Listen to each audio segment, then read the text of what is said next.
stop fighting to open up government. Now, this is hard to do because we don't control every branch.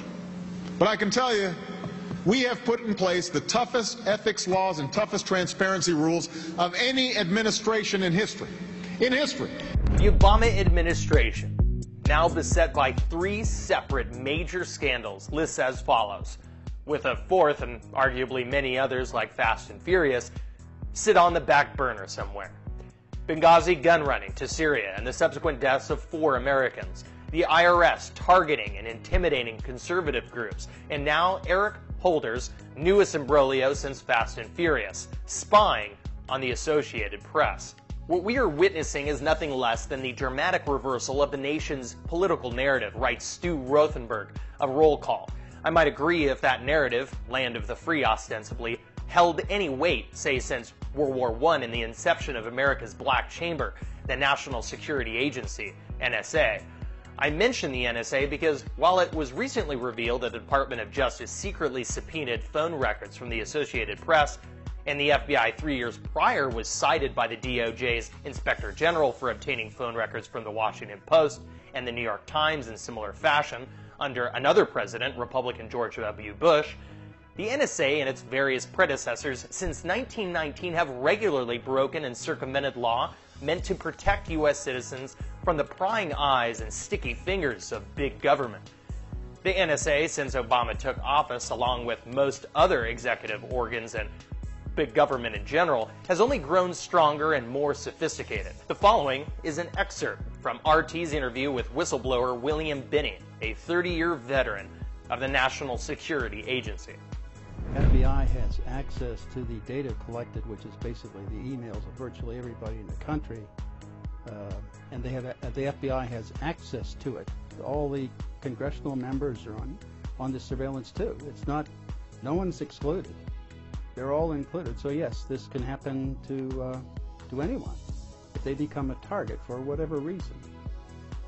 If they are targeted by the government can go in, or the FBI or other agencies of the government can go into that database, pull all that data they've collected on them over the years, and reanalyze it all. So retroactively analyze everything they've done.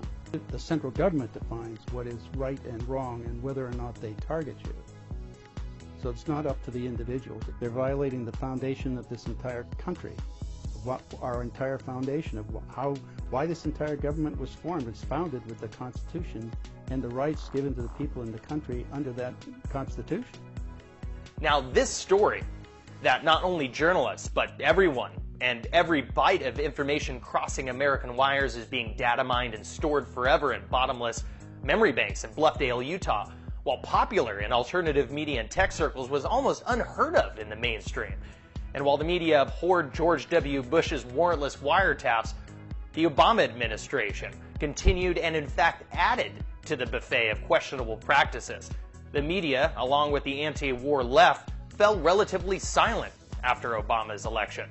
That is, until this week, when the media itself became the target. Not until now has the Fourth Estate risen up against this administration, even though under Obama, civilian and military prosecutors have charged 5 people in cases involving leaking information, more than all previous presidents combined, reported the New York Times. A campaign many have criticized as a war on whistleblowers, arguing the intimidation of Benghazi witnesses is but the latest manifestation. Now, with respect to the Associated Press wiretaps, Eric Holder, in quintessential Orwellian hilarity, gave his reasoning behind the probes. At a news conference Tuesday, Attorney General Eric Holder, who recused himself from the subpoena, said those who took the action did so to protect the American public from what he called a very serious national security leak. I've been a prosecutor since 1976, and I have to say that this is among, if not the most serious, it is within the top 2 or 3 most serious leaks that I've ever seen. It put the American people at risk, and that is not hyperbole. The leak centers around an AP report last May that disclosed details of a CIA operation in Yemen that foiled a terror plot. The comedy resides in the fact that the leak revealed a foiled terror plot for what it was, that instead of vigilant spies, a would-be underwear bomber involved in the plot to attack a U.S.-based jet in May of 2012 was in fact working as an undercover informer with Saudi intelligence and the CIA. How this posed the most serious threat to the American people Holder had ever seen in his career is unclear. What is, however, is Holder was directly contradicted when the story originally broke by none other than Director of the CIA John Brennan, then National Security Advisor to Obama, who said he was, quote, confident that neither the device nor the intended user of this device posed a threat to the United States, and that, according to The Guardian, U.S. officials have said the plot was detected in its early stages and that no American airliner was ever at risk. It seems as though the real threat posed by any leak or leaks in the future by the AP may have been to our own government's ineffectual war on terror and its army of dubious informers. Hyperbole? I think not. Now, on the domestic front, the FBI, traditionally a mere investigative organization, what used to be a clearinghouse of information destined for local law enforcement and in fact denied police powers, even sidearms at one time, by jealous state and county governments, has since morphed into something beyond what its founders intended. IntelWire.com notes the recent eavesdropping scandal is a generational problem going back at least to the 1940s, when J. Edgar Hoover and his FBI spied on newspaper labor activists.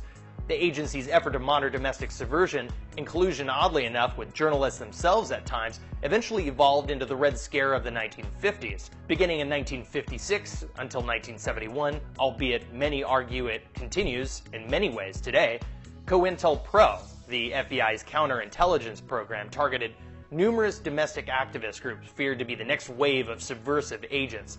The FBI was later excoriated by Congress and the public at large, but alas, everyone seemed to have forgotten their lesson. Well, on to the next generation, I guess. In the end, it's all a matter of culture. What type of culture do we have in Washington? While it's often joked about that in D.C. the left hand seldom has any idea what the right is doing, it's not at all that funny when we're trying to get answers, or better yet, trying to find someone with any answers at all. Apparently some folks down in the bureaucracy, we have a large government. Something has to be done. There's frustration, I can tell you, within the administration that more was not done within the Treasury Department to deal with this. I have to say this was not a decision that went up to the White House. But Senator, you'll have to direct that question to the agency that ran the annex. This matter has thereafter been conducted by the U.S. Attorney here in Washington, D.C. under the supervision of the Deputy Attorney General. The Deputy Attorney General would have been the one who ultimately had to authorize the subpoena that went to the AP. The CIA was the agency that made changes to the edits and to the talking points and then produced the talking points. Is that in fact this was not a pre-planned, premeditated attack? That what happened initially was that it was a spontaneous reaction to what had just transpired in Cairo as a consequence of the video? This is a fairly volatile situation, and it is in response not to United States policy, not to obviously the administration, not to the American people. It is in response to a video. And part of being president is there's so much underneath you that you can't know because the government's so vast. If perception is indeed reality, then Stu Rothenberg is correct, and it is only now after the ostrich, better known as the American people, has pulled its head out of the sand that the national narrative, thankfully, undergoes its periodic revision. Are we still the land of the free when the feds repeatedly approach Google, Facebook, Twitter, and other social media with national security letters requesting our personal information? Are we when our generals, because they may reveal blowback from clandestine operations, are blackmailed and publicly humiliated? Are we when WikiLeaks and those who provide information, even information with zero strategic value, are jailed and held indefinitely? Are we when nearly 1 million people have access to top secret information? When the biggest construction projects, exports, and employers are those in America in the service of the military-industrial complex?